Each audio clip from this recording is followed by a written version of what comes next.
I'm Madina Junussova. I'm Senior Research Fellow at the Institute of Public Policy and Administration, and also I'm Urban Development Lead of the Graduate School of Development of University of Central Asia. And I'm taking part in this Oxus Kazakhstan Futures second event, where we are brainstorming on the future of our country until 2050, and we discuss different topics, including the connectivity and trade. So right now, with our group, we think that there are a lot of challenges, but also opportunities for Kazakhstan to use this chance.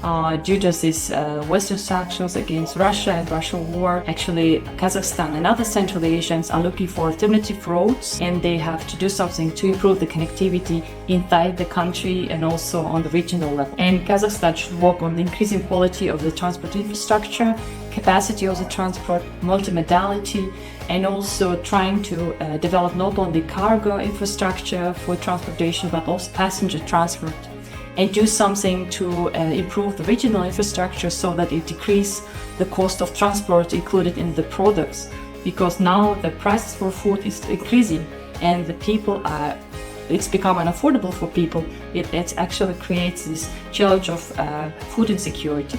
And so those are very important issues for the government to solve, and we hope that we can put together all our findings and publish and communicate it with our national government.